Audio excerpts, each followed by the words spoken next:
ঢাকার এক নামকরা রেস্টুরেন্ট রয়্যাল স্পাইস। শহরের মধ্যবিত্ত থেকে শুরু করে ধনী পরিবার প্রায় সবাই এই রেস্টুরেন্টে আসে। চকচকে আলো, শীতাতপ নিয়ন্ত্রিত পরিবেশ, ব্যয়বহুল খাবার, যেন বিলাসের এক দুনিয়া।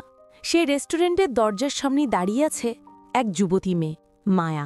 তার পরনে সাদা সুতির একটা সাধারণ সালোয়ার কামিজ, গলায় একটা মলিন ওড়না, চুলগুলো একটু এলোমেলো, মুখে কোনো মেকআপ নেই, হাতে একটা পুরনো ব্যাগ, চোখে ক্লান্তি, তবু একটা অদ্ভুত আত্মবিশ্বাস।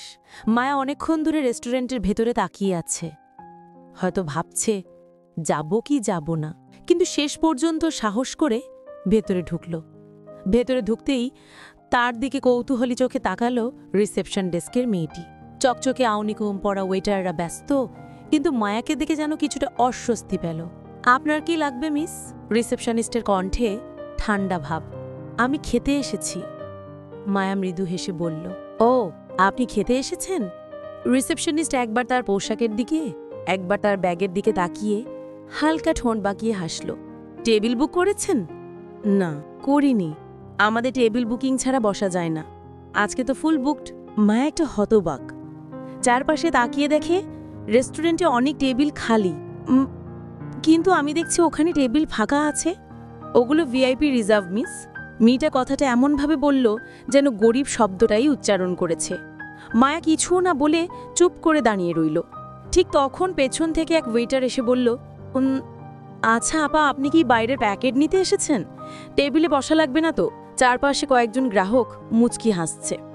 মায়া এবার শান্ত কণ্ঠে বলল, না, আমি এখানে বসে খেতে চাই। ওয়েটার একটু বিরক্ত স্বরে বলল, ম্যাডাম, এখানে বসে খেতে হলে ন্যূনতম অর্ডার দিতে হয় 1000 টাকার। আপনি পারবেন তো? এই কথাটা যেন একটা তীর হয়ে ঢুকে গেল মায়ার মনে। তার চোখে একটু পানি চিকচিক করে উঠল। হ্যাঁ, পারবো, সে দৃঢ় গলায় বলল। ওয়েটার যেন অবিশ্বাসে চোখে তাকালো। ঠিক আছে, আপনি ওই কোণা টেবিলে বসুন। সেই টেবিলটা এমন এক কোণে যেখানে আলোর ঝলক কম, যেন লোকজনের চোখে না পড়ে। মায়া চুপচাপ বসে রইল। চারপাশের লোকেরা খেতে খেতে তাকাচ্ছে, কেউ কেউ হাসাহাসি করছে। একটা ছোট ছেলে তার বাবাকে বলছে, বাবা, ওই আন্টি মনে হয় খুব গরিব, ও কি খেতে পারবে এখানে? বাবা মুখে হাত দিয়ে বলল, চুপ করো, এসব কথা বলো না। কিন্তু চোখে ছিল অহংকারের ছাপ। ওয়েটার এসে জিজ্ঞেস করল, অর্ডার দেবেন? মায়া বলল, হ্যাঁ, আমি একটা ভেজিটেবল স্যুপ, রুটি আর পানি নেব। ওয়েটার হেসে বলল, স্যুপ? শুধু এটা? আমরা তো ন্যূনতম অর্ডার 1000 টাকার বলেছি, আপনি তো সেটা দিচ্ছেন না। আমার ক্ষুধা মেটানোর জন্য এটা যথেষ্ট, কিন্তু নিয়ম তো নিয়মই। ওয়েটার অন্যদের দিকে তাকিয়ে হেসে বলল, এখন যদি সবাই এসে 50 টাকা স্যুপ খেয়ে চলে যায়, তাহলে রেস্টুরেন্ট বন্ধ হয়ে যাবে। চারপাশে হাসির রোল উঠল। মায়া এবার উঠে দাঁড়ালো। তার মুখে কোনো রাগ নেই, কিন্তু চোখে প্রচণ্ড বেদনা। আমি এসেছিলাম শুধু খেতে, দান নিতে নয়। ওয়েটার কাজ ঝাঁকালো। ঠিক আছে ম্যাডাম, রেস্টুরেন্টের নিয়ম তো আমার বানানো না। মায়া ধীরে ধীরে বাইরে চলে গেল। বাইরে বেরিয়ে রাস্তার পাশে দাঁড়িয়ে সে একটা ঠান্ডা নিঃশ্বাস ফেলল। রোদ নরম হয়ে এসেছে, মানুষ ব্যস্ত নিজের কাজে, কিন্তু মায়ার ভিতরটা যেন আগুন হয়ে জ্বলছে।